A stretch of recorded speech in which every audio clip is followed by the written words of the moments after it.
Hola, bienvenidos. Esta es la primera transmisión del webinar Pilares. Este webinar será un conjunto de conferencias y seminarios que estaremos tocando en torno a varios temas interesantes sobre educación.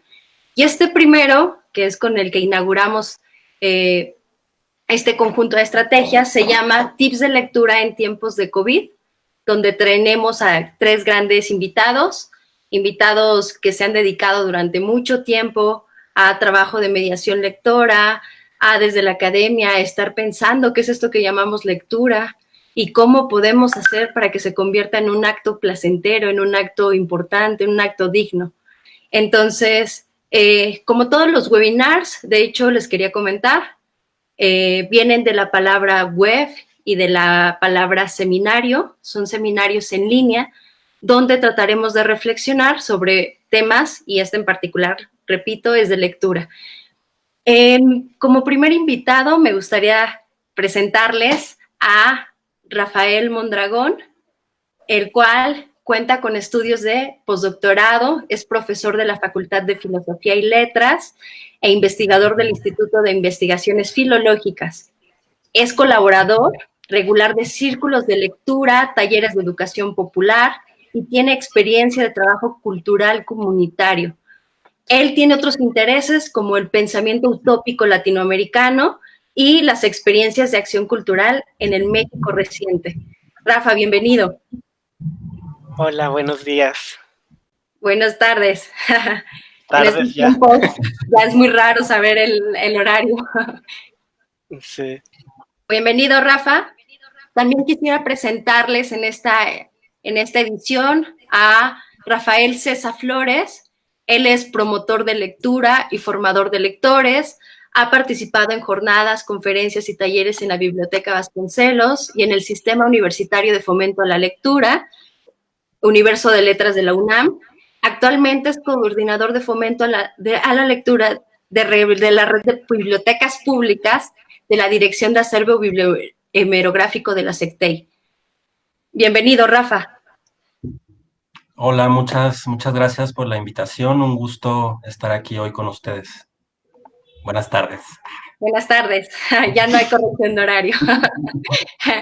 Muy bien. Y Néstor finalmente es Néstor Ramírez Peña, es mediador de lectura, especialista en literatura infantil y juvenil, ha participado en programas de sensibilización con policías, bomberos y rescatistas, obtuvo el Premio Nacional de Fomento a la Lectura en Comunidad y coordina la actividad Mirar Libritos en la Biblioteca Aleida Fopa del Centro Cultural Universitario. También es autor del libro Y si leemos, cómo acercar los libros a sus potenciales lectores. Néstor actualmente forma parte del equipo de Pilares. Néstor, bienvenido. Hola, ¿qué tal? Buenas tardes, ¿cómo están? Muy bien, muy bien. Pues bueno, en esta sesión les comentábamos, agradecemos un montón del interés de todas las personas que se han conectado desde la red Pilares para seguir este primer webinar y trataremos de abordar tres temas básicos, los cuales serán lectura en comunidad, lectura por placer y lectura como práctica de sobrevivencia. Cada uno de ellos tendrá, la dinámica de un webinar es 20 minutos de participación. Al término de las participaciones tendremos una ronda de preguntas y respuestas y les queremos pedir que desde el chat de esta transmisión vayan escribiéndolas y varios compañeros irán rastreándolas. Haremos lectura para que al terminar de sus participaciones podamos responderlas. Entonces, pues sin más, comenzamos con el primer webinar. Néstor, tú eres el primero de nuestros ponentes. Ok, ¿qué tal? ¿Cómo están? Bueno, a mí me toca hablar de lectura comunitaria, ¿no? Y cómo es que yo, a partir de la experiencia que tengo, he construido una comunidad lectora en mi pueblo, un pueblo originario, en la alcaldía de Tláhuac, que el pueblo se llama Santiago Zapotitlán. ¿Y de dónde viene esta, de pronto, loca idea? Porque así lo veía la gente al inicio. Yo pienso que la comunidad tiene que ver con todo lo que te rodea.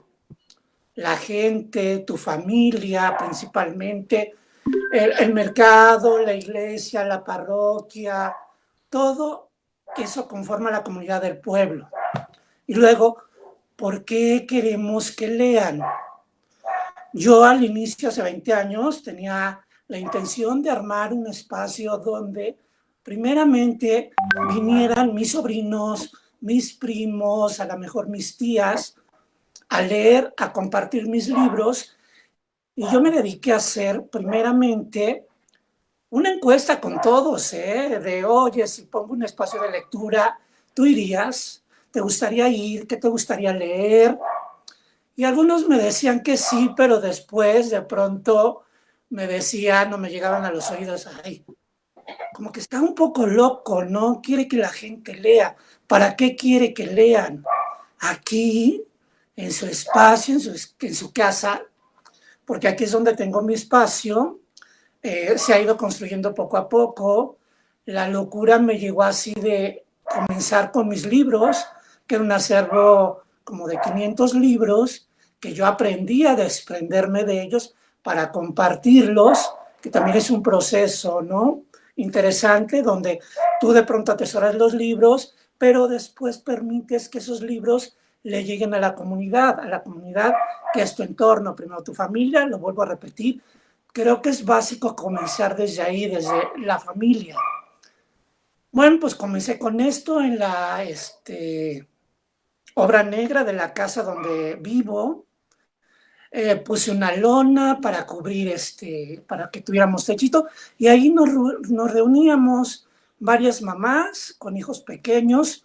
Una de ellas era mi hermana, que estaba embarazada, y como que a la par comencé con un proyecto con la Embajada de Francia, llamado Leamos de la mano de mamá y papá, que era trabajar la lectura de manera comunitaria, con familias que tuvieran niños pequeños, y comencé a invitar a mamás con niños pequeños, pero llegaron también adolescentes, llegó gente mayor, mis vecinas, una, por desgracia ya falleció, pero era de las que estaban acá junto con mi mamá. Entonces se comenzó a formar una comunidad muy interesante, muy participativa, a partir de los libros que yo tenía. ¿Qué tipos de libros? Bueno, los libros en cualquier proyecto tienen que ser unos libros muy interesantes, muy atractivos desde su forma, llamativos, coloridos, bien seleccionados. Para eso, bueno, tuve la fortuna de tomar algunas asesorías con Geneviève Pat, una investigadora francesa. Hay una gran cantidad de libros con excelente calidad que eso les llamaba la atención. Hubo un momento en el que de pronto se llenaba tanto que yo decía, ¿qué hago? No, oye, no cabemos. Pero fue creciendo y eso es armar una comunidad.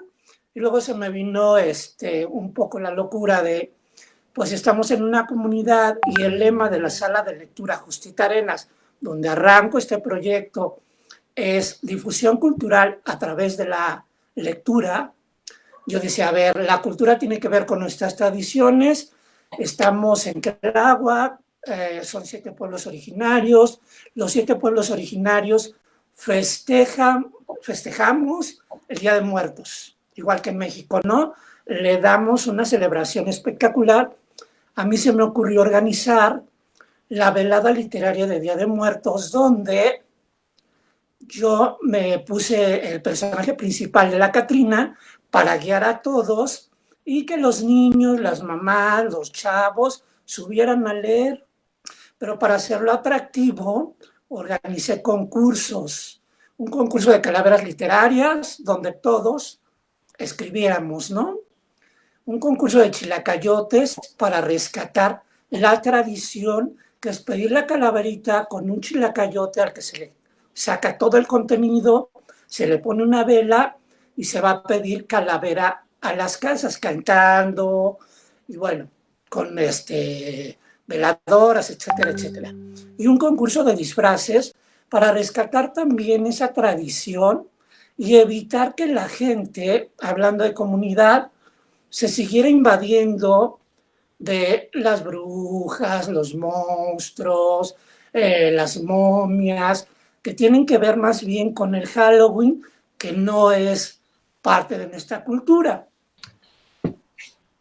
Los primeros años fue como difícil, ¿no? Porque llegaban de pronto vampiros, brujas, momias, pero a medida que fue creciendo esto, la comunidad entendió que la importancia de rescatar eso y que todo venía a partir de los libros, porque cada año leíamos historias distintas sobre la muerte, libros para niños, libros para adultos, fragmentos de novelas.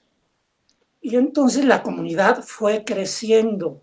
Llegó un momento en el que, como yo decía al inicio, comencé con la familia, pero esa familia comenzó a hacer la promoción del espacio de lectura. Ya no tenía yo que poner un cartel en la tienda o ir a la primaria.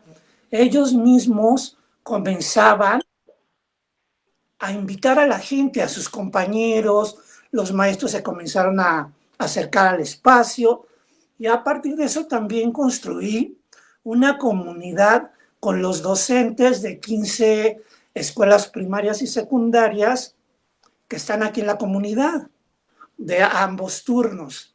Ese trabajo se fue fortaleciendo a medida que mis niños pequeños, fueron creciendo. Recuerdo que una de mis sobrinas, no sé cómo hacía, cómo convencía a sus compañeros, pero yo tenía aquí de pronto 70 adolescentes de secundaria leyendo todos los viernes. Y era una comunidad dentro de una comunidad, que eso, bueno, iba haciendo que esto creciera, ¿no? Cada año, digo, hemos ido aumentando, el número de libros ha aumentado, la calidad siempre se ha cuidado de seleccionar materiales que impacten por su historia, por el contenido, por los autores, porque yo lo que les decía al inicio, por lo colorido. Y esto ha sido lo que he ido construyendo durante este año. Eso para mí representa estar trabajando la lectura en comunidad. Bueno, y luego, ¿cómo llego a la comunidad Pilares? Que es otra cosa que también se me hace muy rico, que quiero comentarles. Bueno, llego por la publicación del libro Y si leemos, donde yo comparto muchas de las experiencias que he tenido a lo largo de estos 20 años con registros reales de niños que han aprendido a leer aquí desde pequeños. Un caso que llevo en el corazón es Claudia. Claudia tiene ahorita 20 años, está en la Facultad de Química, pero aprendió a leer a los 3 años en la sala de lectura por el trabajo que hacía la mamá con ella. O sea, la mamá le leía en voz alta, amorosamente. Luego la mamá me comenzó a preguntar que cómo la ayudaba. Le fui dando tips para que identificara primero las vocales, luego las consonantes, y después fuéramos uniendo las palabras. Y así nos sorprendió que a los 3 años Claudia comenzó a leer. Y eso, bueno, tiene que ver con los procesos comunitarios, porque estábamos aquí. Y así hay otras familias, ¿no? Una familia que tiene 3 hijas, las 3 son profesionistas ya, venían desde pequeñas, pero siempre venían los papás también. ¿Por qué? Porque era una comunidad súper unida aquí. Cuando trabajamos previo a la velada literaria, que es a partir de la última semana de septiembre, a organizar los disfraces, las calaveritas para los concursos, pues se reúne toda la gente y toda la gente dice, oye, ¿yo qué traigo? ¿Yo con qué te apoyo?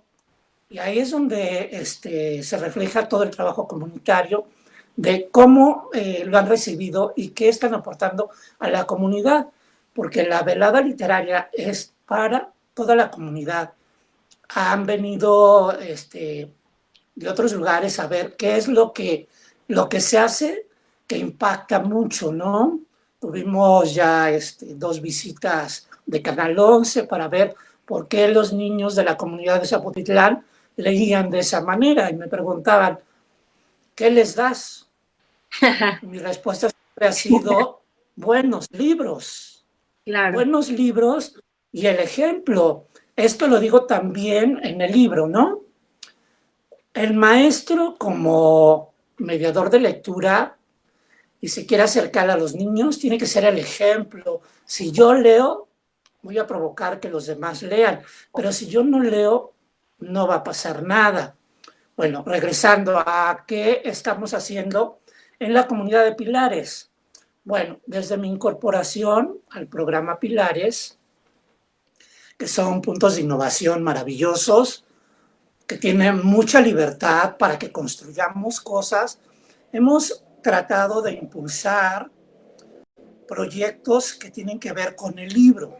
Tenemos por ahí ya trabajada una colección educativa que a mí me tocó estar armando en la parte de autonomía económica, que tiene que ver con los talleres que se imparten en Pilares, talleres de gastronomía, de joyería, de carpintería, de herrería, y fue estar buscando libros que tengan que ver con historias, no solo manuales, con historias para que los docentes y los usuarios se acerquen a la lectura de manera divertida y que vean que eso se puede ligar.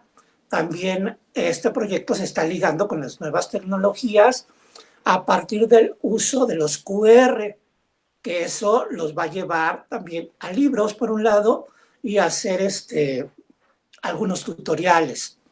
¿Qué otra cosa interesante ha pasado en la comunidad Pilares desde mi integración? Bueno, que pudimos tener la primera biblioteca humana con figuras de de autonomía económica para que ellos conocieran de viva voz qué es lo que se hacía en los talleres. Esta biblioteca humana tiene sus orígenes en un país de Europa, se trajo a la Biblioteca Vasconcelos, yo participé en 2 ediciones y de ahí yo propuse que replicáramos la biblioteca humana para que todos conocieran a las figuras. Y esto tiene que ver con la comunidad. ¿Por qué? Porque cuando nosotros nos pusimos a seleccionar qué figuras iban a participar, pensamos en los talleristas que han impactado en las comunidades de Pilares. Es decir, que su trabajo se refleja en acciones concretas. Después de eso los invitamos a una capacitación donde les dijimos que cada uno de ellos iba a ser un libro humano y cómo lo iban a leer, pues en la comunidad, ¿no? De Pilares, donde estábamos dando esa gran capacitación. Tuvimos libros maravillosos de gastronomía, de la industria del vestido, de herrería, de plomería, una mujer maravillosa. Tuvimos a un libro, no débil visual, sino sí totalmente ciego, que nos acompañó esa jornada. Y a partir de eso, la comunidad de Pilares vio cuál es el trabajo que se puede hacer en comunidad a partir de los libros, porque ellos se convirtieron en libros humanos para esa biblioteca humana, la primera biblioteca humana para Pilares. Y hubieron comentarios maravillosos, como los de la maestra María Elvira Charría, que fue una de las directoras del Programa Nacional de Lectura, por ahí por el año 2000, que le pareció una idea maravillosa acercar eso a la comunidad. ¿Qué otra cosa estamos haciendo en comunidad para Pilares en estos proyectos? ¿Qué otra cosa? Bueno, estamos impartiendo ya un taller de herramientas básicas de mediación de lectura en línea, ¿ok?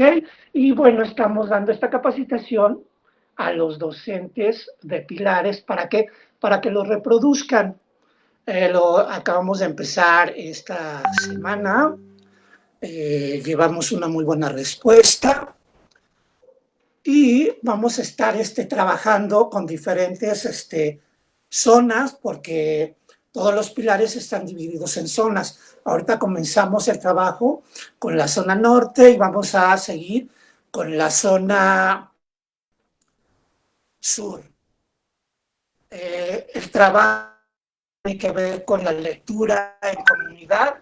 Creo que no se agota, tenemos muchas cosas para compartir.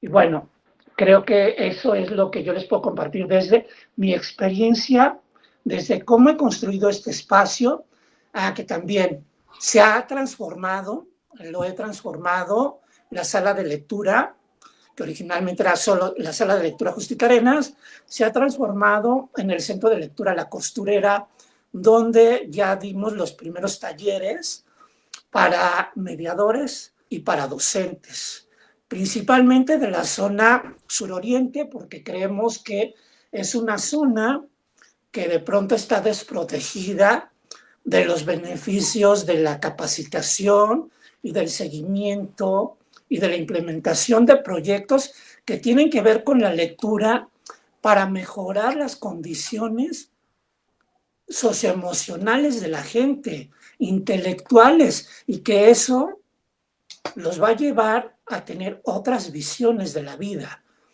Afortunadamente aquí he visto resultados muy buenos. Tenemos gente que ya terminó la carrera. Yo les sigo diciendo mis niños, pero hay chicos que incluso ya se casaron, que son profesionales y que ahora traen a sus hijos a conocer el espacio, a compartirlo. Entonces eso tiene que ver con la construcción de una comunidad lectora, de una comunidad y el trabajo que esto implica. Yo creo que el trabajo que hace Pilares tiene que ver con esto, con la construcción de comunidades y sobre todo que están ubicados en puntos estratégicos donde ciertas cosas no les están llegando. Néstor, Bueno, una pregunta. yo creo que hasta aquí quedaría mi participación y esperaremos a ¿qué? ¿Por qué decidiste hacer comunidad ¿Sí? a través de la lectura? ¿Qué fue lo que te motivó? ¿Por qué ¿Cómo decidí hacer recomendarle comunidad? a las personas que se están animando a iniciar un proyecto comunitario? Porque yo creo que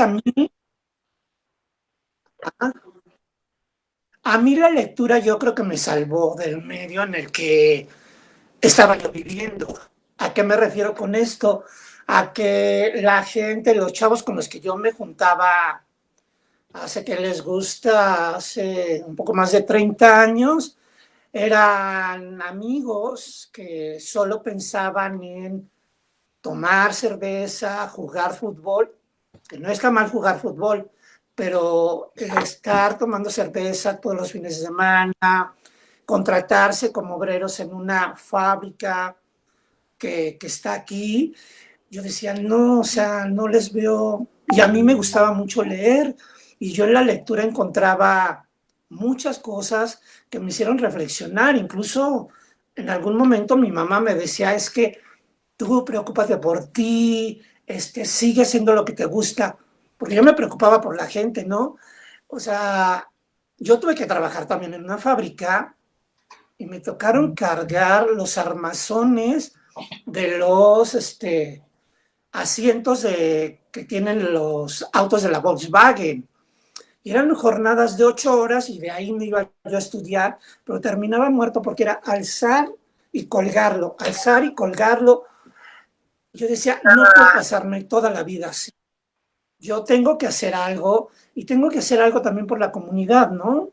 Que se dé cuenta que la vida no es solo nuestro pueblo. O sea, yo amo mi pueblo, pero a mí me gustaría que la gente no pensara que solo va a crecer, va a terminar la primaria, tal vez la secundaria, y se va a ir a contratar a la fábrica que sigue existiendo, ¿no? Y que la han hecho más grande. No, eso a mí fue lo que me impulsó, ¿no? Y que mi mamá siempre me dio cuerda de decir, si lo vas a hacer, hazlo bien. Si no, ni te metas. Pero sí, yo creo que la gente que se quiera dedicar a armar un proyecto comunitario, tiene que estar bien seguro de si le va a entrar y de si se va a comprometer con la gente, porque la gente luego se acerca a ti a pedirte consejos, a decirte voy bien, voy mal, tú qué me recomiendas, y tú no puedes poner una cara de, oye, a mí qué me importa eso, no. Te están buscando por algo, te están teniendo confianza por algo, entonces tienes que tener respuesta y tienes que estar abierto a todos los comentarios posibles, habidos y por haber. Digo, yo al inicio escuchaba a uno de mis primos, ¿no? Ay, estás bien loco, o sea, tú quieres que todo el mundo lea. Ese fue uno y dije, bueno, lo pasé. Luego él se metió a estudiar a la UPN y yo creo que nosotros en la sala de lectura con la velada llevábamos 8 o 9 años ya y un día al final me dijo, oye, como que a tu evento le falta algo. Y yo lo único que le dije fue, cuando tú hagas algo mejor, yo te digo si le falta algo, porque la gente cree que es bien fácil organizar un evento. No, mi evento de la velada literaria de Día de Muertos arranca desde enero. Desde enero yo comienzo a hacer autogestión con diferentes instituciones, con amigos. Algo muy importante que creo que hay que destacar, que también el mediador, quien quiera ser mediador, tiene que autoformarse, tiene que estar siempre preparándose, tomando cursos, tomando talleres, perfeccionando su dicción, su manera de leer, su manera de narrar, su manera de redactar, porque eso le va a abrir muchas puertas. Ok. No sé qué piensas, María. No. ¿Vas a aventar a hacer el proyecto que me decías? No, más bien son recomendaciones para los compañeros que están viendo esta transmisión, pueden ser de Pilares, puede ser cualquier otro usuario, que sepan cómo es el proceso de construcción de comunidad. Néstor, ya acabó tu tiempo, pero quería mencionarle a nuestros panelistas que en las redes sociales ya hay gente que nos está comentando. Alguien está ahí por ahí conectado, Juan Alberto Chavarría, le mandamos un saludo, gracias por el interés. Y también está Circe Juárez. Circe Juárez comenta lo siguiente para los panelistas. La habilidad del lenguaje verbal es directamente proporcional al lenguaje escrito como pensamos y hablamos. Un reto muy grande para muchos profesionistas en Pilares. También nos hacen varias preguntas, Néstor. Juan Alberto Chavarría hace un comentario como que vayamos pensando en conformar una editorial en Pilares para dar herramientas a usuarios y figuras con el fin de poder publicar. Sería una buena idea, ojalá que en algún momento se pueda plantear. Y por ahí aparece Luis Ángel Mendoza preguntando que dónde puede tomar aquel curso para que mencionaste, el de herramientas básicas de mediación lectora. Él es docente de Pilares de zona suroriente. Ok, bueno, bueno, lo podemos comentar al final, ¿no? ¿O quieres que vaya respondiendo ahorita? Sí, pero si quieres de una vez ver respondiendo.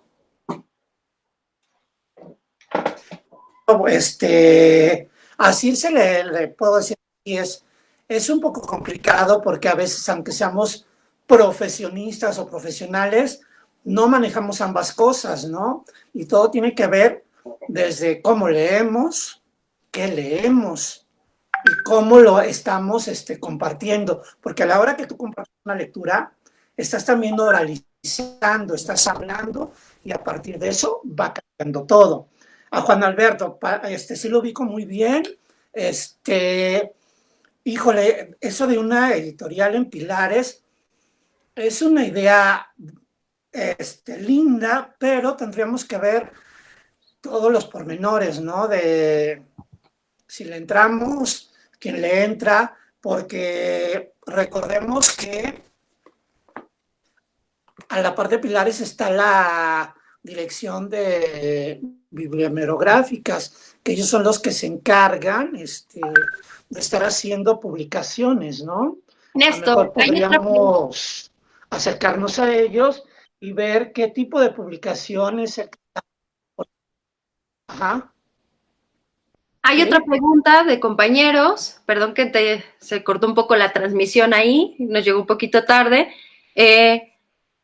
Un docente nos está preguntando, Rodolfo Mondragón, tú mencionaste que los libros son materiales importantes para hacer comunidad y comenta Rafael Mondragón en Facebook.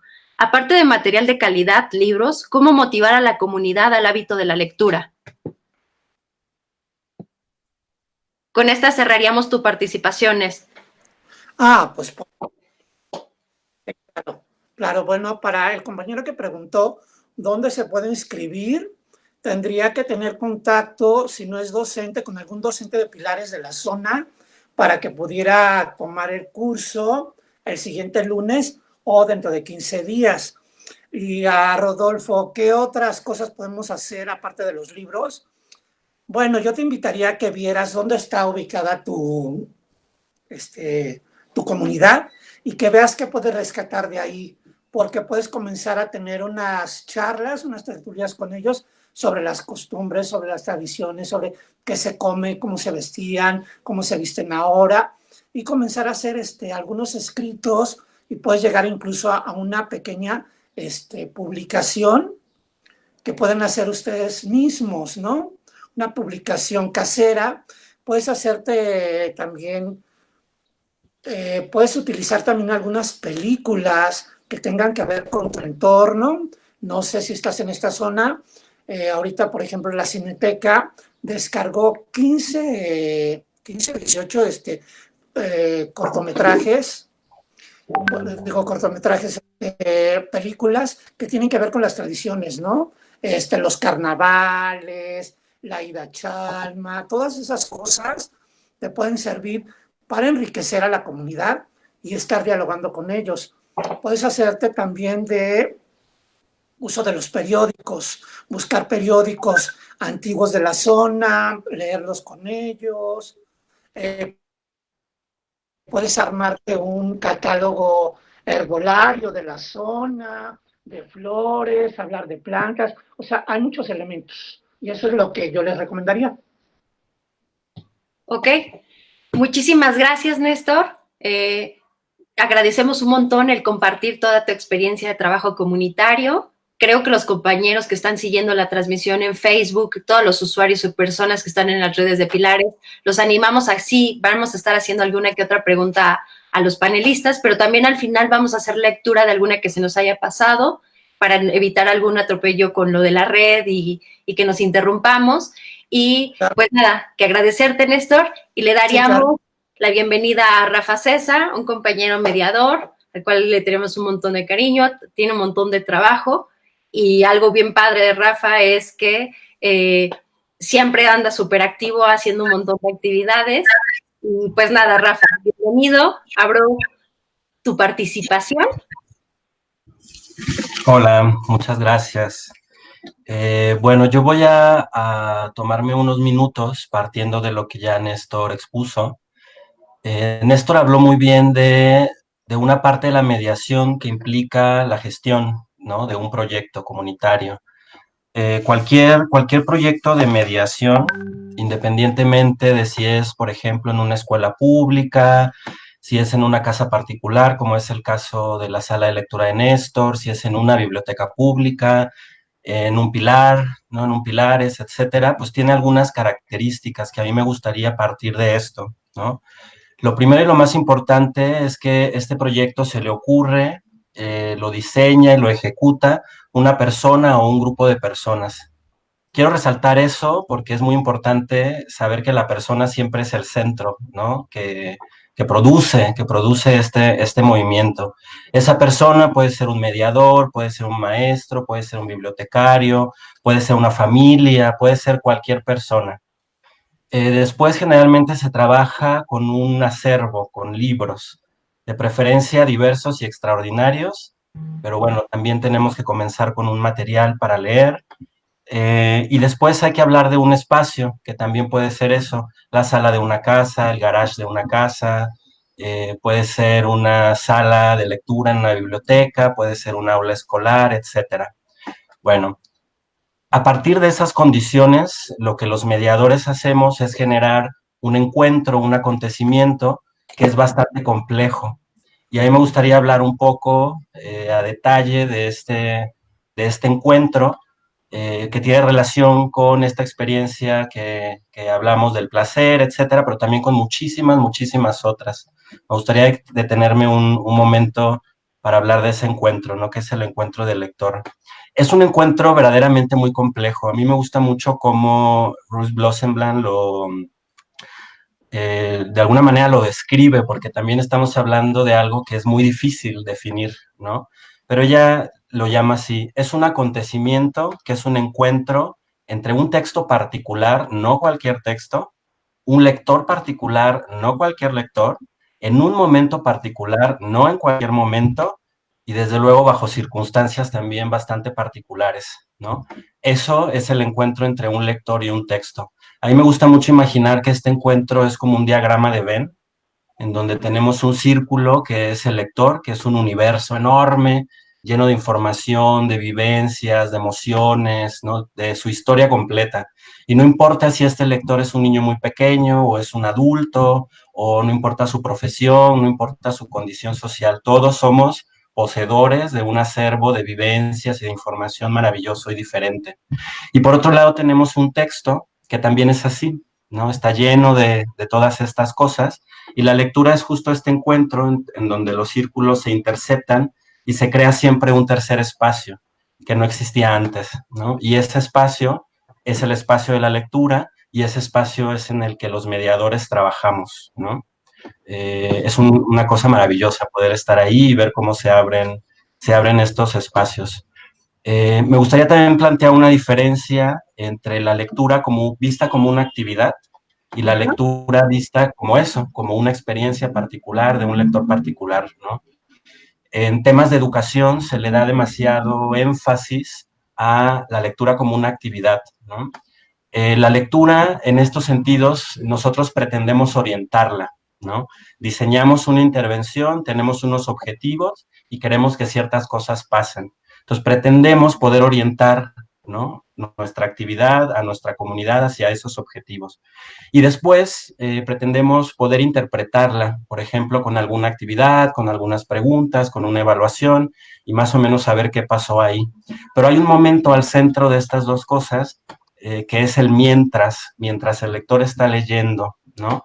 Y Charles Darwin, y me encanta cómo él lo define, es un espacio único y repetible en donde no hay lugar para ninguna interferencia, ¿no? Es esta conciencia del lector y es esta forma que significa que es el texto y se encuentran y ocurren cosas maravillosas y a veces nosotros ni nos enteramos de qué pasó, ¿no? En ese sentido, la lectura es eso, es una experiencia. No es tanto el contenido del texto, sino lo que le pasa a cada lector mientras está dentro de la historia. Ese es el evento más importante, ¿no? Ya después podemos hacer como un montón de cosas en torno a esa experiencia, pero lo primero y lo más importante es que esa experiencia ocurra. Y yo lo que veo mucho en mi trabajo y en distintos espacios es una preocupación enorme por la actividad, ¿no? Que todo salga bien, que estén los materiales, que el lector en voz alta lea bien, que el texto pues más o menos esté bien, ¿no? Y nadie piensa en la experiencia del lector. Y yo creo que nuestro foco debería estar ahí porque ahí es donde ocurren estas cosas de comunidad, ¿no? Una metáfora o una manera para nombrar esta experiencia es la de construir y habitar un nuevo espacio, ¿no? Graciela Montes le llama a este espacio un espacio poético, y ella dice que es un espacio que es como una especie de mediación entre nuestro mundo interior, que es invisible, ¿no? Y el mundo exterior, que podríamos decir que es la realidad, ¿no? Creo que en un momento como este, es muy importante hablar de ese espacio interior y de este nuevo espacio, porque es un espacio que se vuelve un refugio, pero es un espacio absolutamente precario, construido con retazos de todo, mis vivencias, mis recuerdos, algún texto literario, no sé, una cita de una canción, una imagen de una pintura, y vamos como construyéndonos este espacio que se vuelve un refugio, eh, pero es eso, un espacio construido así, ¿no? Con todo lo que uno puede ir encontrando, y sobre todo es un espacio que está permanentemente atacado por las condiciones de nuestra vida, ¿no? De la realidad, de la sociedad. Es un espacio como que está en peligro. Y yo creo que el trabajo de los mediadores es producir experiencias de lectura que permitan transformar, no solo aprender cosas, que eso está muy bien, pero qué hacer con esas cosas también, ¿no? Que permitan como hacer eso. Y también, por ejemplo, en este espacio es el que permite que las personas conviertan la cultura también en una experiencia y no solo en un compendio, pues más o menos balanceado, de saberes más o menos prestigiosos, sino en una parte de ellos, ¿no? De su personalidad, de su manera de relacionarse, eh, no sé, que permita como vivir muchas cosas. Y creo que también siempre andamos buscando un sitio, ¿no? Siempre andamos buscando ese espacio en el que yo puedo estar, en el que puedo estar bien, en el que puedo ser feliz, en el que puedo aprender, en el que puedo comunicarme, ¿no? Y creo que en este momento, como está el mundo, como está nuestras sociedades, ¿no? Nos está ayudando a ver eso, que la realidad tampoco es tan firme y tampoco es tan segura y tampoco es tan amigable, ¿no? Y en este momento, ahora más que nunca, este espacio poético que te da la experiencia de la lectura se está volviendo el refugio y un espacio verdaderamente firme, ¿no? Bueno, me gustaría como dejar esa idea, ¿no? Que una cosa muy importante cuando hablamos de hacer un proyecto de lectura, desde luego, es toda esta trama de cosas para que ocurra, de las que Néstor habló bastante, de manera muy exuberante, no muy precisa, con mucho detalle, pero también es muy importante en ese proceso tener muy claro de qué hablamos cuando hablamos de leer, ¿no? Para que nuestros esfuerzos pues no se queden solo en intentos bonitos, sino verdaderamente lleguen a algo, ¿no? Y pues claro, no es lo mismo hacer un proyecto de mediación en un espacio particular, en mi casa, que hacerlo, por ejemplo, dirigiendo un proyecto de gobierno de Ciudad de México. Digamos que hay más responsabilidades, ¿no? Hay más cosas en fuego. A mí me gustaría hablarles así brevemente, como para poner un ejemplo del trabajo que estamos haciendo desde la Dirección de Acervo Bibliomerográfico de la SECTEI en la red de bibliotecas públicas de la Ciudad de México. Desde luego nuestro trabajo toca distintas áreas, ¿no? De la red de bibliotecas, y en el caso específico de mi área, que es el fomento a la lectura y la formación de lectores, pues muchas de las acciones que hemos emprendido y que estamos llevando a cabo en este momento de manera virtual y muchas en pausa por la situación actual, pero bueno, en lo que estamos trabajando tiene que ver justamente con esto. Una parte muy importante, desde luego, es la atención del personal de las bibliotecas, de los bibliotecarios, y en este sentido de sensibilizarlos sobre pues cuál es su trabajo y qué es lo que estamos haciendo todos, ¿no? En ese trabajo es muy importante hablarles, por ejemplo, de experiencias como la que nos contó Néstor, ¿no? Para que ellos vean las grandes posibilidades de un proyecto bien llevado, concreto, en el que uno pues tiene que invertir tiempo, paciencia, recursos, en fin, ¿no? También invertimos mucho en capacitación y en una capacitación enfocada a formar comunidades de lectores, pero bajo este aspecto, ¿no? Bajo esta dimensión, por decirlo así. También hemos tratado de incrementar y mejorar la calidad de los materiales de lectura, de los acervos. Hemos logrado hacer pequeñas compras, en donde hemos apostado por editoriales mexicanas, literatura infantil y juvenil contemporánea, ¿no? Ahí también hay todo un proceso. E incluso estamos pensando también en la posibilidad de editar nuestros propios materiales, ¿no? Que sean materiales especiales, materiales que quizás son distintos a lo que está en el mercado, porque pues a las editoriales, como a cualquier empresa, pues les preocupa crear un producto que se venda, y también sabemos en esta exploración de las experiencias de lectura que hay otros materiales que quizá no van a ser tan exitosos en ese sentido, pero que son muy poderosos y muy necesarios, ¿no? Que estén en estos espacios, que además son espacios públicos, son espacios para todos y donde están todos o deberían estar todos, ¿no? Bueno, en ese sentido de esta experiencia, por ejemplo, de edición, en este momento estamos trabajando en un libro que está siendo un libro muy rudo, porque es un libro sobre la violencia en México, ¿no? Tiene características también que representan muchos retos. Y yo, por ejemplo, participando en este proyecto, leyendo intensamente durante mucho tiempo materiales que hablan de este tema, la violencia, lo que menos he sentido leyendo estos materiales es placer, ¿no? No sé, me gustaría como contarles esa experiencia, ¿no? Claro. Pienso que muchas veces hablamos del placer de la lectura oponiéndolo a este otro concepto que es la obligación, ¿no? Como si fueran dos actividades o dos experiencias absolutamente diferentes. Y Graciela Montes dice también que no hay que insistir tanto en el placer, porque pareciera que le estamos hablando de la lectura como una actividad intrascendente, que no involucra o que no implica esfuerzo alguno. Dice ella, es una actividad de entretenimiento para pasar el rato. Y la verdad es que no es así. O sea, cualquiera puede mirar su propia historia como lector, como lectora, y pues es una historia llena de dificultades, ¿no? Llena de actos heroicos para poder seguir en ese camino, ¿no? De ahí lo necesario y lo importante de tener proyectos como Pilares, que puede ofrecer un espacio, personas, materiales de lectura, a la disposición de las personas, y también lo que nosotros intentamos hacer ahora en las bibliotecas públicas, ¿no? Conecta con esta idea. También oponemos mucho, por ejemplo, eh, esta idea en la educación del juego o las actividades lúdicas a otro tipo de trabajos como más académicos, en fin, ¿no?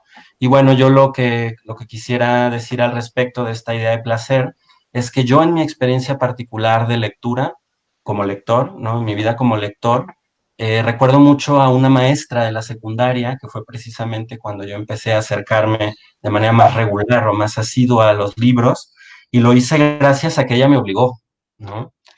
Yo jamás hubiera llegado a esos libros, a esos autores, no era una experiencia que a mí me interesara mucho, no tenía ningún prejuicio, pero tampoco tenía como ninguna vida cercana a eso.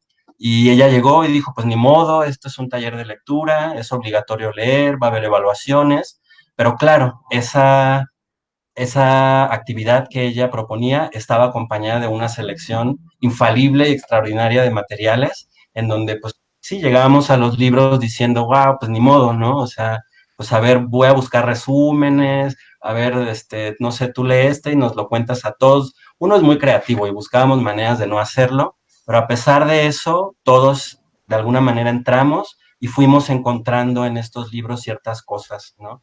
Entonces yo sé que no hay mucho prestigio en esta idea de la obligación, pero sí quiero compartir esa experiencia que para mí el hecho de que me hubieran obligado a leer, que en ese momento desde luego que no me gustó, ¿no? No era algo que yo apreciara mucho, pero haciendo un balance fue muy, muy importante. Yo jamás hubiera llegado a esos libros, a ciertos autores, si no hubiera sido por esa experiencia. Entonces creo que la experiencia de la lectura, que es compleja, implica un registro en cada lector, que podríamos decir que los polos son el placer o la obligación absoluta, pero es una misma actividad, no son actividades diferentes. Y lo importante y el trabajo de los mediadores es hacer esto un poco más equilibrado, ¿no? Y tratar de que estos encuentros ocurran, que se produzcan, también dejarle al lector la libertad de vivir su encuentro, ¿no? Yo aquí estoy a un lado y te puedo escuchar, te puedo ayudar, pero yo no puedo vivir por ti el encuentro con este libro, ¿no? Lo único que podemos hacer es leer, leer y leer y ir acercando ciertos materiales, ¿no? Estar dispuesto a escuchar también como a los lectores, a las comunidades. Y bueno, en general, eso es lo que yo quisiera agregar a la experiencia de Néstor, ¿no? Eh, y bueno, también nada más para cerrar, decir que el trabajo de los mediadores es construir esos espacios poéticos, habitarlos y defenderlos, ¿no? Defenderlos cuando sea necesario. Y en eso estamos, queridos compañeros. Muchísimas gracias, Rafa. Muy interesante tu participación, de verdad, que nos hace pensar un montón para los docentes que de repente coqueteamos con que la lectura sea una actividad y no una actividad de transformación. Creo que un montón, nos das varios tips, como meterle a la selección de materiales, y pues creo que ahí si tú quisieras agregar más tips y demás, te agradecemos un montón que lo hagas. Puede ser un poco en la ronda de preguntas, Las redes sociales están muy activas, el Facebook llevamos 69 comentarios. Trataremos al final, ahorita yo creo para que nos dé tiempo de que Rafa Mondragón también termine su participación, al final trataremos de leer la mayoría de sus comentarios, preguntas, y pues nada, Rafa, bienvenido, muchísimas gracias por participar en este webinar. Ya Néstor nos deja con una tarea pendiente bien grande de qué es la comunidad, cómo promover la lectura en comunidad, y Rafa nos habla de dos tipos de lectura, la lectura como experiencia y la lectura como actividad. ¿Qué nos podrías decir, Rafa? Bueno, pues muchas gracias. Me da mucho gusto estar con ustedes que nos están viendo el día de hoy. Mucho gusto estar también con Néstor Ramírez y con Rafa Cesa. Estamos experimentando otras formas de estar juntos, y esta primera reunión quizá es una reunión de un tipo no muy común, porque en mi experiencia al menos la cultura de la mediación, tal y como se vive en México, pero también en otros países, en otros lugares del mundo, es ante todo una cultura femenina. En este momento estamos 3 mediadores varones, pero seguramente en las siguientes reuniones ocurrirá lo que ocurre mayormente en este tipo de espacios, que tiene que ver con que estos espacios han sido sobre todo espacios sostenidos por mujeres.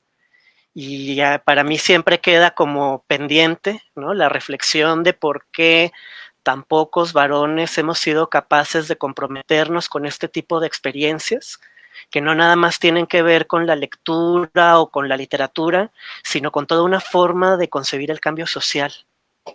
Y voy a empezar presentándome muy rápidamente para aquellas personas que no me conocen.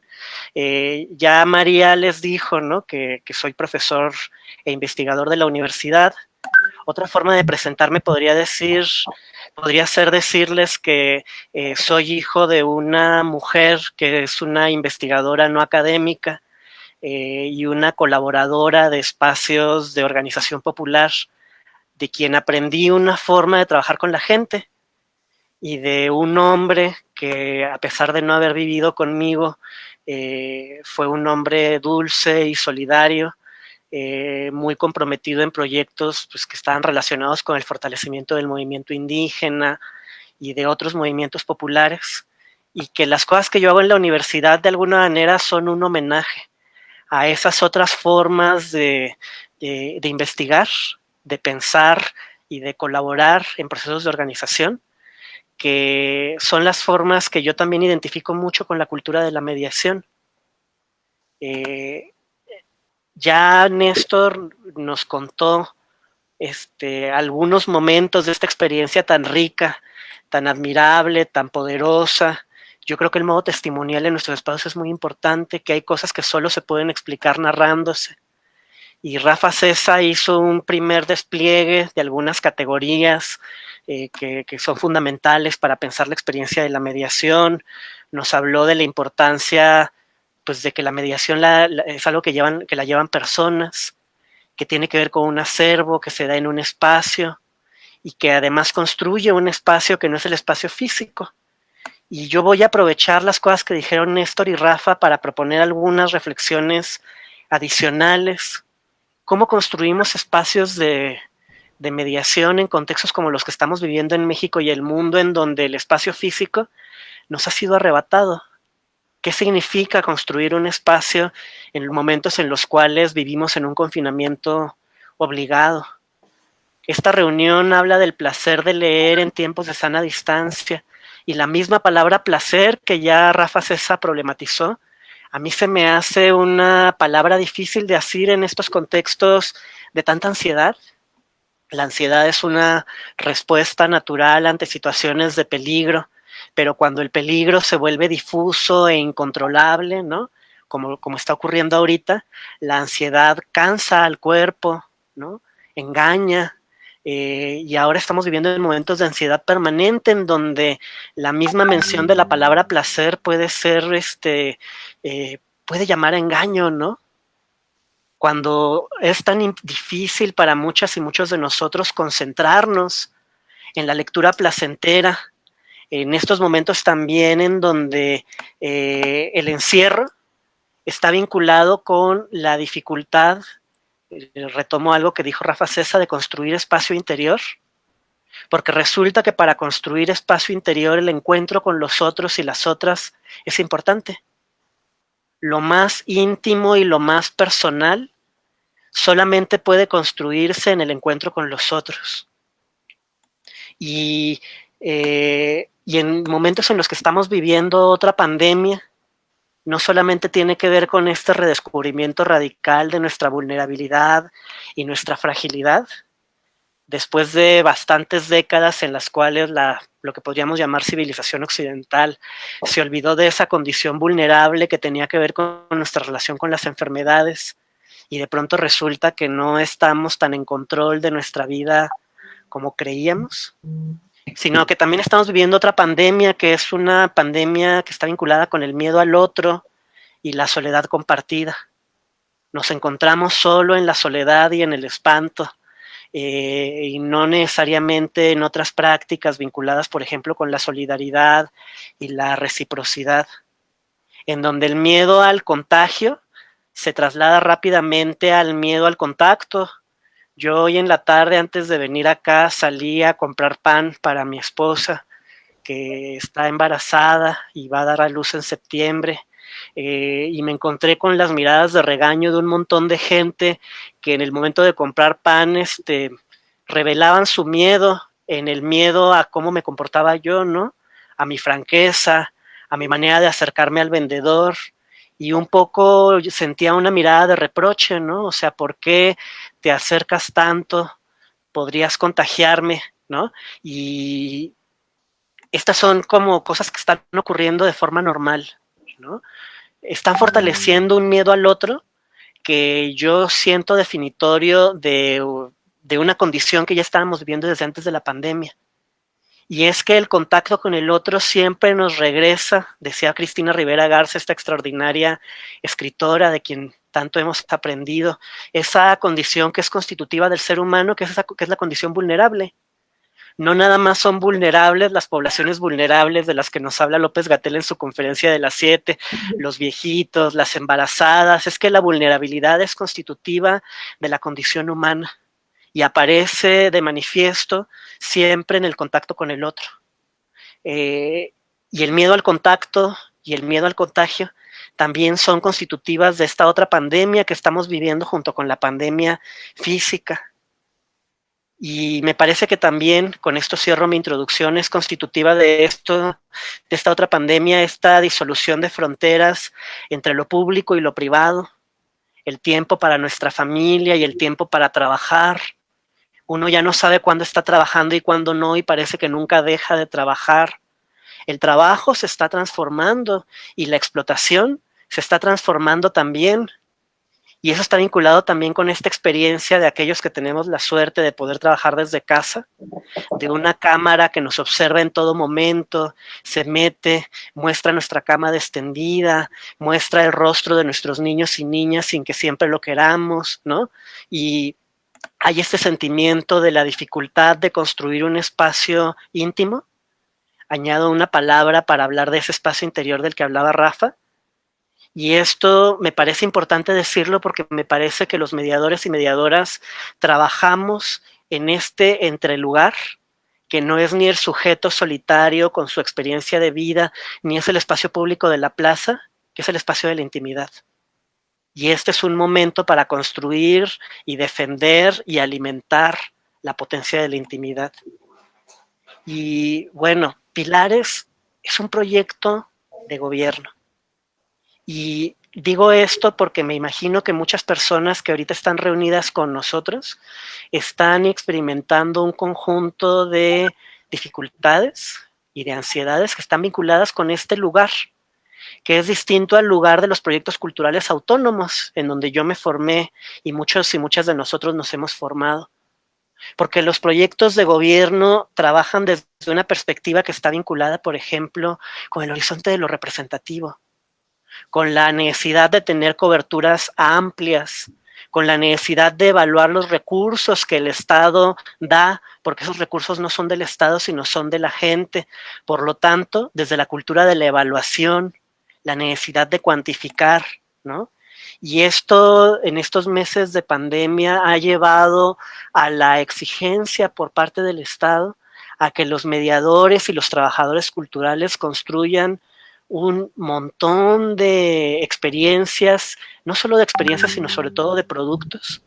Y las redes sociales se han inundado de cursos en línea, de gente leyendo cuentos en voz alta, de obras de teatro, de películas, y eso está muy bien, eso está muy bien, ¿no? Tiene que ver con el deseo del Estado de dar una respuesta y del deseo de muchos y muchas de nosotras de hacer algo, podríamos decir, poniéndolo entre comillas, ante una crisis que tiene un tamaño tal que pone en cuestión todas nuestras respuestas aprendidas y todas las identidades en las que nos construimos. En la Ciudad de México, en Oaxaca y en otros lugares hace 2 años tuvimos otra crisis de este tipo. Cuando vivimos el sismo, también vivimos la caducidad de nuestras respuestas aprendidas y de las identidades en las que nos habíamos formado. De pronto parecía que ser arquitecto, comunicólogo, padre de familia, miembro de una organización no era suficiente. Eso es la crisis, es la caducidad de las respuestas aprendidas y la posibilidad de reinventarnos en un encuentro que parte de otros lugares. Y de pronto las redes sociales se han llenado de estos contenidos que yo a veces siento como botellas al mar, mensajes sin un destinatario claro, que a veces se sienten como un grito prolongado y que a veces pueden llegar a construir una experiencia que es un poco enloquecedora, ¿no? Todo el mundo hablando sin saber a quién se dirige y mientras más hablo, más solo me siento, hasta que solo me puedo encontrar en esa soledad con los demás. Y ha habido también otro tipo de esfuerzos que participan de una lógica distinta, no quisiera contraponerla con esta primer lógica, pero creo que sí es importante resaltar que es distinta, porque no parte de la necesidad de dar una cobertura, sino del encuentro persona a persona. Trabaja mayoritariamente desde este ámbito que tiene que ver con la construcción de un espacio íntimo, con la posibilidad de que la palabra lanzada sea escuchada y regresada en la escucha de otra persona.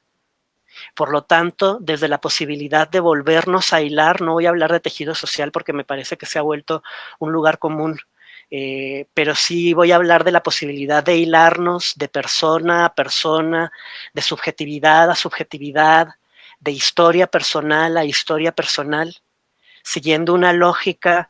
Y voy a mencionar a un psicoanalista argentino que fue muy importante en el movimiento de las Madres de la Plaza de Mayo, Fernando Ulloa, siguiendo una lógica, decía Ulloa, del 1 más 1, ¿no?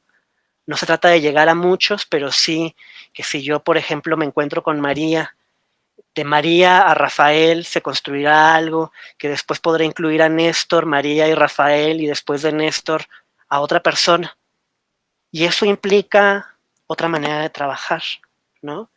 Una voz que se devuelve, una historia personal que se vuelve un espacio de encuentro, trabajar no nada más contando una historia, sino sabiendo que regalar una historia llevará a que otra persona a su vez regale otra historia, y por lo tanto los espacios de escucha son importantes porque crean la condición de posibilidad para que la historia se escuche y además le dan sentido a la historia una vez que ha sido contada. Eso implica también la necesidad de trabajar con lentitud, ¿no? Porque si uno no trabaja lentamente, la poética que se construye en la escucha no puede ser sostenida. Y esto está vinculado a esta metáfora que utilizaba Rafa hace un rato, que es la metáfora del encuentro, que es muy importante en la cultura de la mediación. No solo en la cultura de la mediación, yo creo que los mediadores somos herederos de una cultura del trabajo en comunidad que es muy antigua, que ha existido en muchas culturas del mundo y que en América Latina está vinculada a experiencias como el trabajo de la pedagogía popular, los espacios culturales creados por comunistas y anarquistas, los espacios de la disidencia sexual y del feminismo que politizaron lo cotidiano, muchos espacios que se dieron cuenta que para hacer un cambio en la sociedad y en la política era necesario trabajar desde el ámbito de lo cotidiano, además de hacer marchas o manifestaciones o demandas de otro tipo. Les voy a, en el tiempo que me queda, a contarles algunas cosas que yo creo que son importantes trabajar y cuidar, ahorita que estamos sosteniendo espacios no solo de lectura, sino de volvernos a tejer persona a persona, de volver a construir la identidad comunitaria y personal en contextos de crisis y de volver a construir fuerza social en estos contextos de pandemia, todo ello mediado por la lectura. ¿Se fijan? Para mí la lectura por sí misma no sirve de mucho, pero si la lectura sirve para todo esto otro, vale la pena trabajar con la lectura.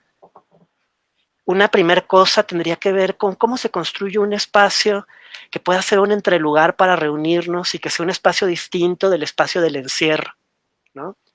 El encierro que no es nada más un encierro físico, sino también un encierro psíquico, y tiene que ver con esta dificultad de encontrarnos con el otro y de, a través de ese encuentro con el otro, construir un espacio de elaboración sobre aquello que se presenta como crudo, el miedo crudo, el terror crudo, y que nos hace sentir no solo vulnerables, sino incapaces. Yo creo que para eso, voy a decir cosas un poco tontas, ¿no? Pero igual vale la pena a veces hablar de cosas que son tontas porque son muy evidentes, ¿no? Es muy importante que los espacios que construyamos puedan trabajar desde la fuerza política que tiene lo cotidiano, ¿no?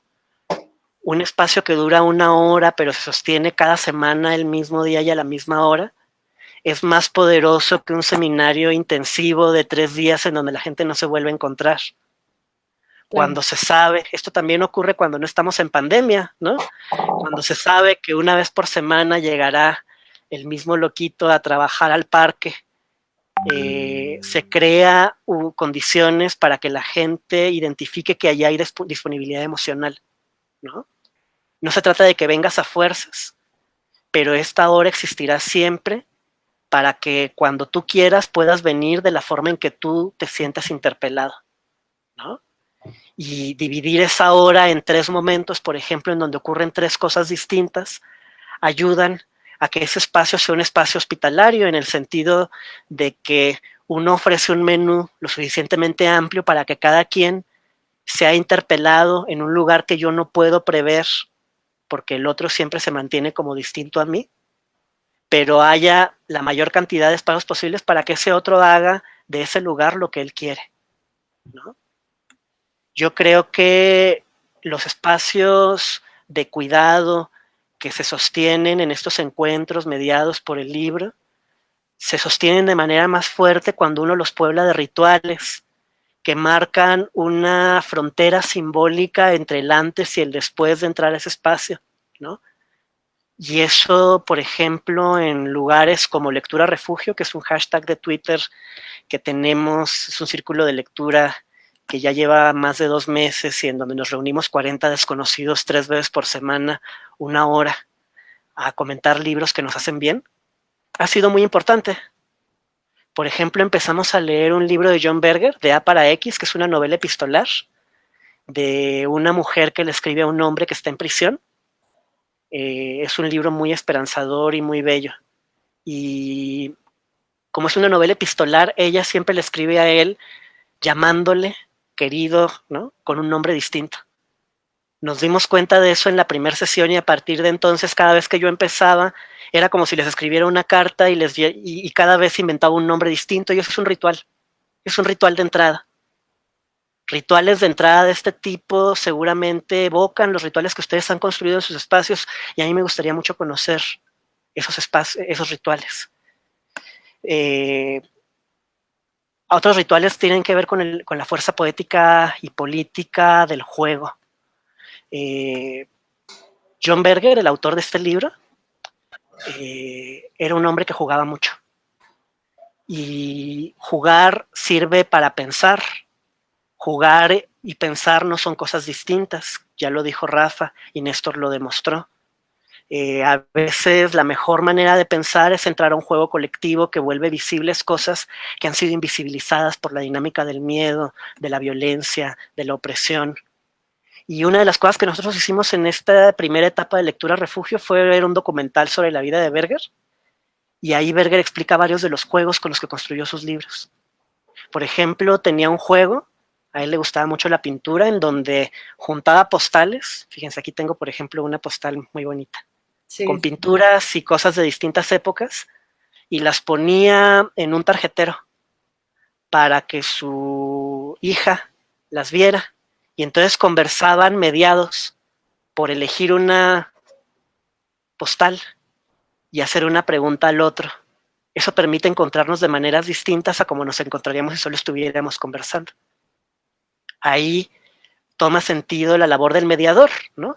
El mediador es un constructor de puentes, y en este caso esta postal podría servir para que yo les hiciera algunas preguntas, algunos chistes, invocar algunos recuerdos, convocar a hablar de algunos sueños, ¿no? Entonces, una de las cosas que yo he estado tratando de enseñar a las personas con las que he compartido espacios simbólicos de refugio en estos contextos son algunas ideas para construir juegos que ayudan a alimentar ritualidad de cuidado, que permite que esos espacios de encuentro mediados por los libros sean espacios significativos. Juegos que nos permitan hablar de otras cosas de las que siempre hablamos, que permitan que los desconocidos se puedan encontrar de forma distinta como se encontrarían en un salón de clases o en el metro o en una reunión de trabajo, que los que nos conocemos nos podamos encontrar como si fuéramos desconocidos. Rituales de entrada y de salida, rituales que sirven para pautar el ritmo de nuestras reuniones y pasar de un ritmo staccato a un ritmo adagio, a un ritmo alegro o cualquier otro tipo de ritmo, un ritmo yaceado, ¿no? Rituales que sirven para activar conversaciones y compartir experiencias. Rituales que son juegos, pero también juguetes. Yo hablo de juegos y de juguetes cuando doy talleres, porque hay juguetes que son como artefactos que uno programa y le pone cuerda y después los pone a andar, y ellos van interactuando con la gente, ¿no? Como lo que pasa en estos juegos que ahora se han vuelto tan comunes en el Facebook de las 15 portadas de los libros favoritos. Ese es un buen juguete que ya tiene su propia lógica y se echa a andar y uno le va dando cuerda, pero es un juguete un poco mal hecho porque no permite la conversación de ida y vuelta. Uno le va añadiendo cosas, pero no sirve de nada, por eso uno se cansa. Hay otros juguetes que sirven para ir de ida y vuelta, para que una historia llame a una historia, una anécdota, un poema a un poema, un familiar que aparece como un fantasma llama a un familiar de otra casa, de otra persona, de otra familia, ¿no? Entonces, esa es otra cosa sobre la que un día valdría la pena conversar. Los juegos y juguetes que pueden funcionar de forma ritual para fortalecer nuestros espacios. La necesidad de compartir el poder, de rotar los roles, de aprender a que esos espacios, para que esos espacios más bien sirvan como lugar de aprendizaje social. Y esto tiene que ver con lo que decía Néstor hace rato. Estos espacios sirven cuando logran construir autonomía, lo cual significa que nos hagamos cargo de nuestra vida y un espacio sirva para que otro espacio nazca. Y finalmente, y con esto cierro, la necesidad de tejer la comunidad, ¿no? La cultura de la mediación es una cultura que les decía es heredera de muchas formas de trabajar políticamente en la comunidad. De esas herencias ha aprendido la importancia de trabajar desde la conciencia de que nadie puede solo jamás, ¿no? No importa cuántos posgrados o no posgrados, cuántas décadas tengamos en nuestros lugares, cuánto colmillo hayamos construido en nuestras intervenciones, nadie podrá solo nunca, y aprender a trabajar desde ese no saber responsable es muy importante. Y eso pasa Néstor fue poniendo ejemplos sobre esto, ¿no? La importancia de saber pedir ayuda. De pronto, en mi espacio, empiezo a trabajar una película, eso me pasó la semana pasada, muy hermosa, que habla de las desapariciones, y gente a la que yo quería mucho empieza a decir que tiene familiares desaparecidos, y yo no lo sabía. Sería tonto confiar en que yo voy a poder solo con todo lo que me acontezca. saberse mover del lugar, dar un paso atrás y de manera responsable abrir una pregunta sobre qué hacemos con esto, en donde llamo a otras personas, es parte del arte de trabajar en comunidad. En las experiencias del sismo nosotros tuvimos muchos momentos de este tipo, ¿no? Y entonces lo que yo hacía era, de pronto nos mandaban cartas que eran peticiones de auxilio. Entonces yo lo que hacía era decir, bueno, yo no sé sobre esto, ¿cómo puedo iniciar una conversación que no dé una respuesta a esto, una solución, pero ayude a que esto que se vive dolorosamente se vuelva una pregunta que alimente la curiosidad y el deseo? Y entonces mandaba esas cartas de auxilio a personas que no conocían a quien mandó la carta, pero en quienes esa carta podía resonar. Una psicoanalista de Chile, un sociólogo de Argentina. Esto tiene que ver con una última cosa, ¿no? Cómo tejer comunidad pasa por trenzar encuentros entre desconocidos de forma ampliada, ¿no?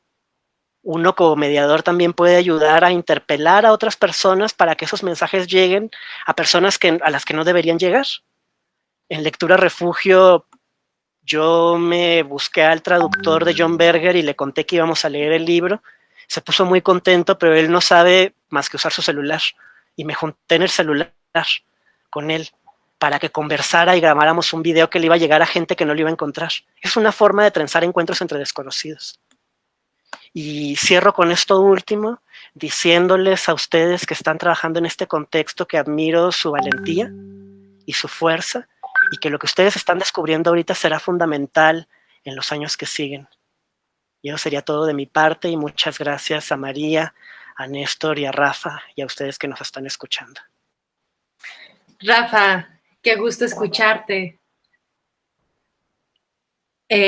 No sé, nos dejas con un montón de cosas pendientes. Las redes sociales se prendieron un montón, nos han estado haciendo muchísimas preguntas y es un reto bastante interesante el que tú nos planteas en Pilares.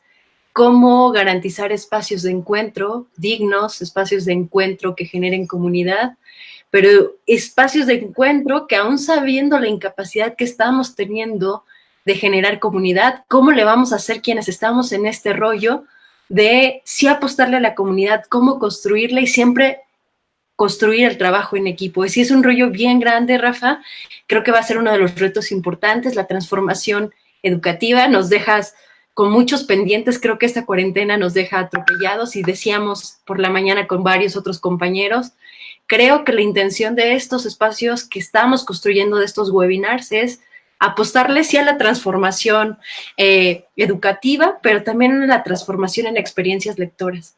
Entonces, cuando regresemos, creo que tenemos que regresar con una postura de cambio, una postura pensando en la humanidad, pensando en las pequeñas cosas que nos harán hacer de este un mundo diferente.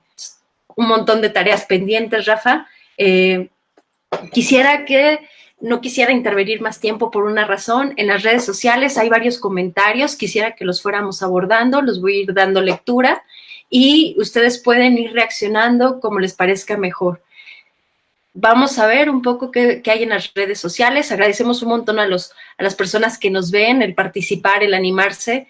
Tenemos de Mire, excelente haber escuchado a Rafa Mondragón. Qué gusto escuchar a promotores y académicos de lectura.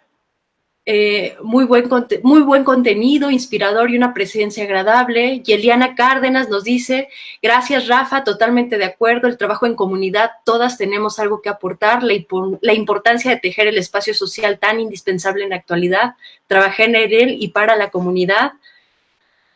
Denme un segundo porque se están cargando, están llegando muchísimos comentarios muy rápido. Denme un segundo, por ahí hay otros comentarios, los voy a empezar a leer acá, porque las redes, cada minuto que nos siguen comentando. Ay, de los primeros comentarios también tenemos motivar el interés visual y mantenerlo en la comunidad es un gran reto, pero seguro usted lo hace, es muy inteligente y se nota en su vocabulario. Gracias, doctor José. Ahí hay otros comentarios, denme un segundo porque esta plataforma ahora se está trabando un poco.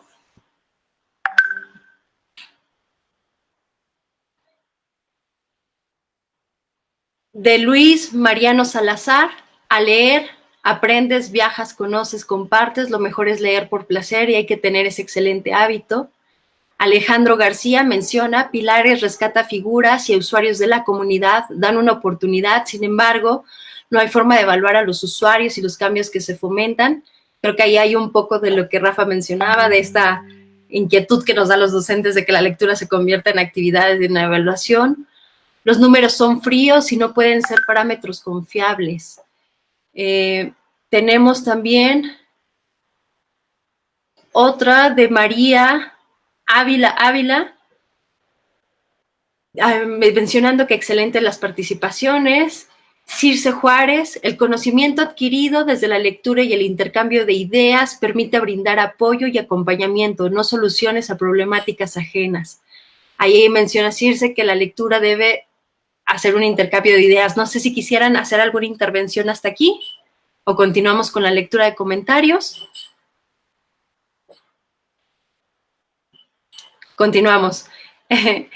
Muy bien. Siguen.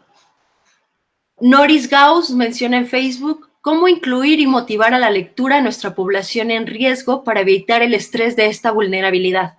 Ahí hay una pregunta concreta, ya acabaron los comentarios. Rafa, Néstor, Rafa César, ¿alguno quisiera responder?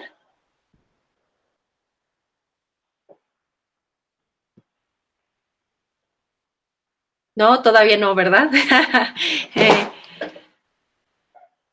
Rodolfo Mondragón menciona, después de sobrevivir a la pandemia, entiende un contexto de una sociedad ahogada en el encierro. Desde la lectura, cómo iniciar el proceso de esta, cómo reencontrarnos. Pues el uso de la lectura creo que ha caído a los extremos de la experiencia de lectura.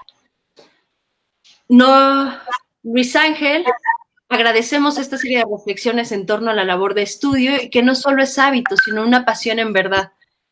Una pregunta, ¿qué dinámicas podemos generar para generar rituales de introducción a la lectura? No sé, ¿alguno de los tres quisiera hacer algún comentario, observación? ¿No? Estamos pensando, muy bien, pues me voy a mantener en las redes, a ver si se animan los ponentes a responder algunas de las inquietudes, porque siguen apareciendo y apareciendo.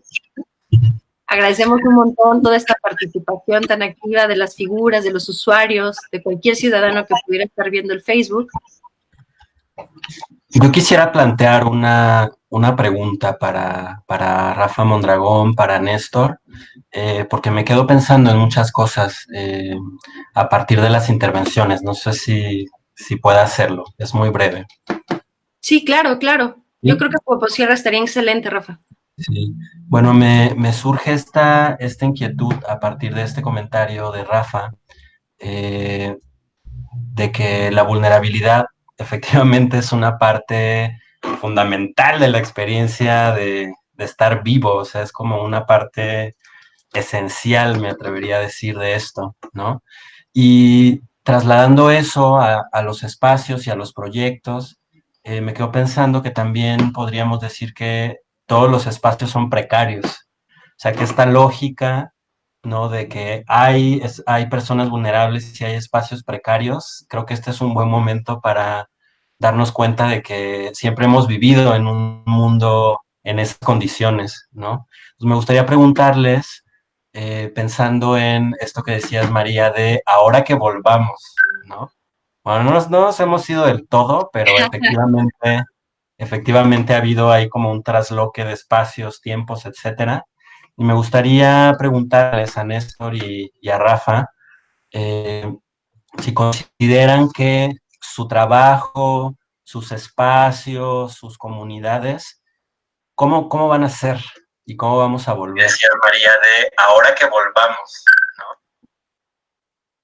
Ajá. ¿Han pensado en eso, chicos?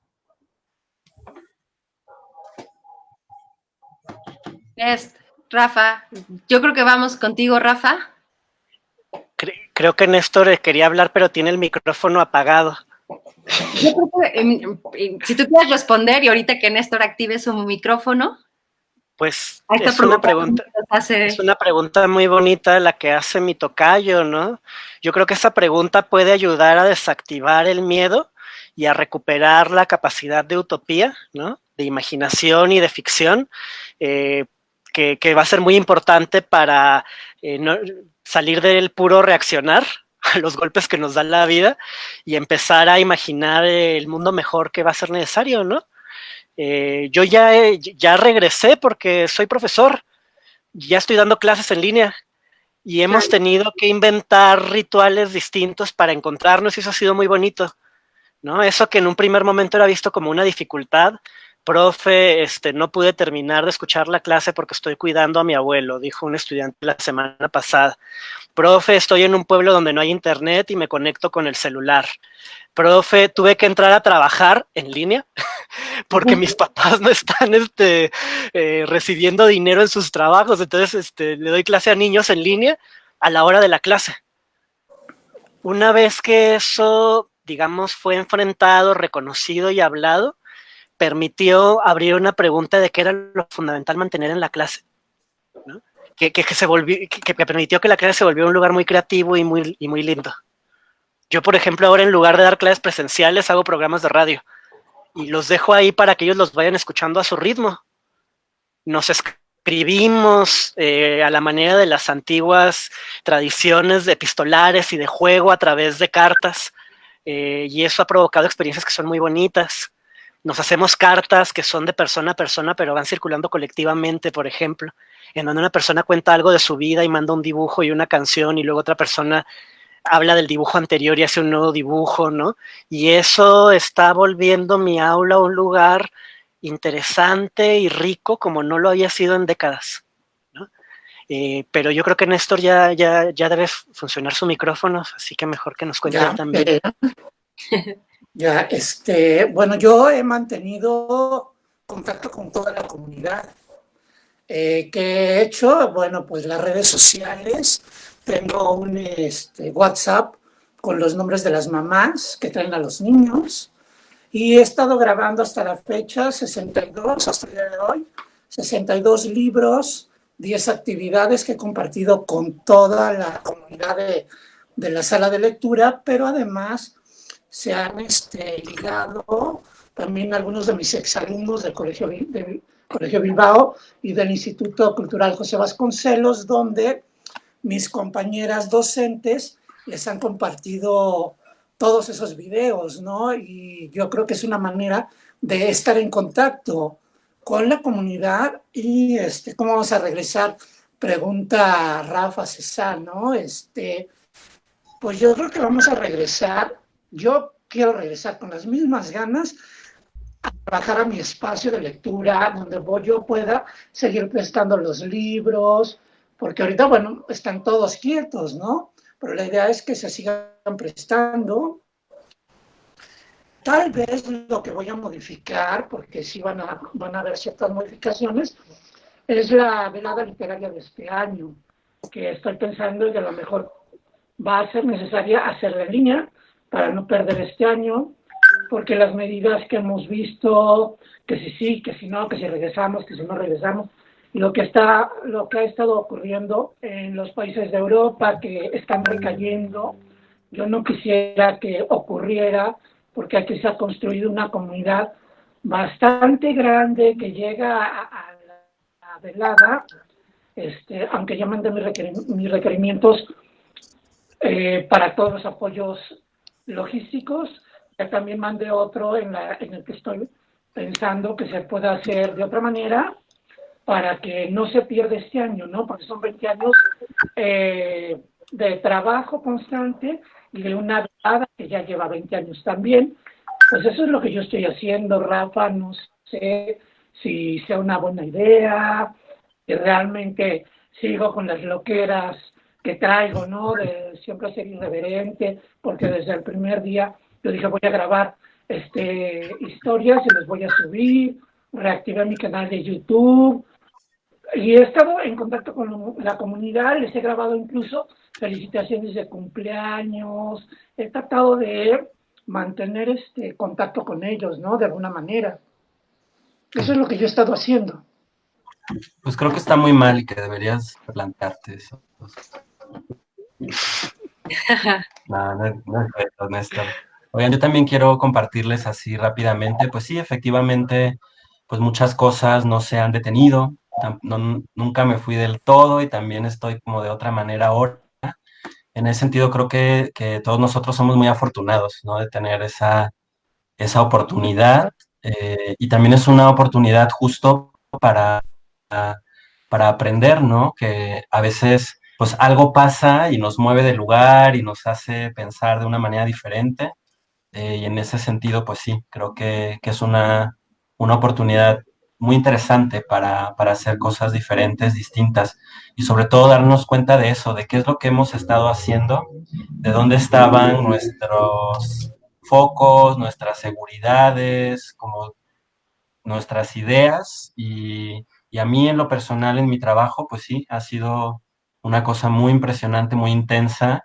eh, por un lado, para detenerme a pensar cosas y también en esta vorágine de no poder parar tampoco, ¿no? De no parar del todo. Sí, tienen razón. Yo me refería ahí, gracias por la corrección a los tres, de que cuál regreso, ya estamos regresando a una nueva realidad, a un nuevo mundo, y ese es el que hay que transformar ya de ya, y al que hay que apoyar, apostarle la transformación y el cambio, ¿no? Entonces, pues nada, agradezco un montón a los tres, creo que nos podríamos pasar varios minutos más respondiendo, hablando, discutiendo un poco. Agradecemos a todas las personas que siguieron esta primer transmisión del webinar Pilares. Queremos hablar de educación comunitaria en próximos webinars. Un abrazo bien grande a Rafa Mondragón, que aún con todas las cosas personales nos dedica tiempo. A Rafa Cesa, un promotor muy cercano, siempre lleno de ideas, muy innovador siempre, que nos hace muchas grandes preguntas de cómo cambiar la lectura. Y finalmente a nuestro compañero Néstor, que le apuesta siempre a la comunidad y al trabajo entre muchas personas. Entonces, agradezco a los compañeros, no podemos leer ya todos los comentarios que en la conversación de este primer encuentro, pero sin duda creo que esto nos abre las primeras preguntas a la transformación, ya no al regreso, porque estamos en el regreso, tienen toda la razón, y meterle muchísimo a qué vamos a hacer a lo que nos parecía cotidiano. Les agradezco, no sé si alguien quiera decir algo más. Con esto terminaríamos y cerraríamos la sesión. Bueno, muchísimas gracias. Nos mantenemos pendientes de la siguiente sesión de Webinar Pilares, que será la siguiente semana, y gracias a todos los compañeros de Pilares. Un abrazo, cuídense. Gracias. Chao. Hasta luego.